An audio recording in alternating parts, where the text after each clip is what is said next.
Le bilan que je présente, ce n'est pas un bilan fantaisiste ou un bilan trompeur.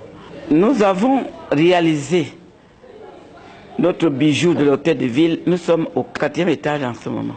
Une voix et un visage inoubliables, disparus brutalement le 23 janvier 2015, chaque Camerounais a versé une larme dès l'annonce officielle du décès de Françoise Fonning. 3 années ont passé, mais la douleur est toujours perceptible chez ses proches.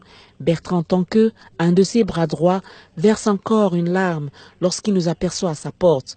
La douleur est toujours vive et même le rasoir a été oublié ce matin. Demain, je vais me raser. Tout ça en mémoire de ma maman qui nous a quittés il y a 3 ans. À cette période, chaque année, depuis qu'elle est partie, j'ai toujours des remords parce que je l'ai vécu jusqu'à ces dernières minutes. Le 23 janvier reste une journée douloureuse pour ceux qui l'ont approchée, comme Geneviève, sa jeune sœur, qui revit l'annonce dans ses pensées. C'est un mauvais jour pour nous. C'est comme si notre mère venait de mourir. Jusqu'aujourd'hui, personne n'est à l'aise. À son domicile à Bépanda, la vendeuse d'oranges a conservé son étal, même si elle avoue n'avoir jamais rien compris à cette disparition tragique.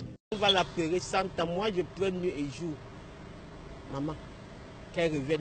Parce que quand elle était là, moi-même, je souriais. J'étais fier. Je mangeais comme je voulais. Donc, je dis... À la mairie de Douala 5e, aucun signe qui rappelle l'ancienne patronne des lieux, la défunte mère charismatique. Seul ce pain que le jeune William a choisi d'arborer ce matin en signe de deuil. Aujourd'hui est un jour anniversaire. Nous sommes ici pour commémorer cela. Il fallait que nous soyons quand même en tenue. Du moment où la maman était quelqu'un d'assez grand, il fallait que nous puissions, n'est-ce pas, lui accorder, n'est-ce pas, cet instant-là, ne serait-ce qu'un recueillement. Parviendra-t-on finalement à tirer un trait sur la mère nationale? Difficile de trouver une réponse à cette question, tant ses œuvres parlent d'elle-même. Ses nombreuses actions témoigneront encore pour longtemps de son existence sur la terre. L'engouement à ses obsèques reste le souvenir inoubliable de la femme populaire qu'a été Françoise Fonning. On en parle, on en a parlé et on en parlera encore et toujours.